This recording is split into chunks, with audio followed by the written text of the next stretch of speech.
Alrighty then. So I'm trying something new here. I'm doing a different series.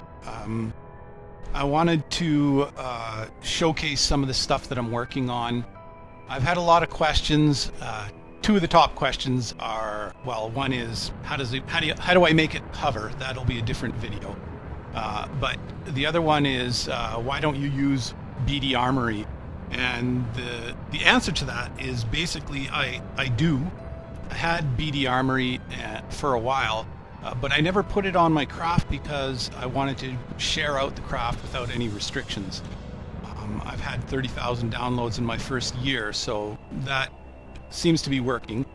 But now I've decided to, dive into the mod arena and try to make my dogfights a little more realistic. So I've got an A-Wing and a TIE fighter, or a TIE Interceptor. I decided to start with them because I felt that they were basically the most aerodynamic or airworthy designs in the Star Wars universe. I mean, TIE fighters are terrible, but at least the version of the TIE Interceptor that I have is not too bad aerodynamically. So that's where I decided to start. And what I realized is that the stock design is not well facilitated by the mod. So basically the mod expects craft to function in a certain way. And a lot of my stuff is VTOL, and it just doesn't work well with the mod. So I've had to redesign them, and I'll re-release them with the mod. Another thing I've done is I've downloaded an add-on which added lasers to the DB Armory repertoire of guns. And I've also updated that because it was very limiting. Anyway, I'll talk more on that at a later time. So the thing about these two craft is that they are fairly well suited to each other. So they're fairly well balanced. They've got similar top speed, similar flight profiles, maneuverability, weaponry, and all that. And that's important because in these battles, if one craft is better in certain respects than the other, it will always win out, and the battles get really boring. So I wanted them to be evenly matched so that you could start a battle and have it run through and never really know what the outcome is going to be. So it's always interesting just to watch the AI battle it out and never knowing exactly what the outcome is going to be. Originally, the way the laser mod was set up is that it just pounded the lasers out at like 750 a second, and that was way too much, especially with the X-Wing, which has 4 lasers, one on each wingtip. And so what I decided to do is make some changes to the setup, and so basically just nerf it a bit so that they weren't just killing each other within 30 seconds. First flyby, the barrage of laser guns is so bad that everything just gets destroyed, and it's not really a fight. So I had to balance it out a little bit so that it made it interesting. Now the problem there is if you're going to manually fly these things and try to shoot down the other fighter, it makes it much more difficult, and you're more likely to run out of gas before you actually shoot down your opponent. In any case, that's just a different thing that I'll have to deal with at a later time. I do have some ideas for other guns that will be better for that, so I'm working on that. I've downloaded my mod, or the update to the DB Armory mod. It's now on CurseForge. I'll put a link in the description. So I'm working on that, and going forward I'll be releasing different craft and describing different aspects of the design and the lasers that I'm using.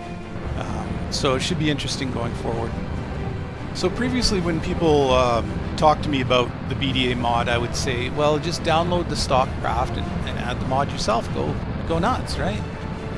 But what I found is that some of the settings on the mod are not really conducive to the type of fighting that goes on in the Star Wars universe.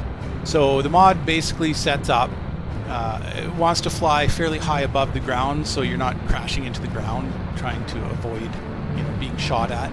And most of the shooting is from fairly far away, so the guns have a long range on them.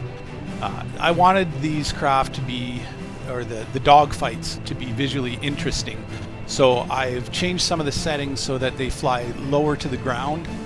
They're maybe a little bit slower because they're turning quite a bit, and they're up close and personal, so you see the whites of their eyes when you're shooting at them. So I decreased the range of the weapons, and I decreased the altitude, the working altitude of the craft.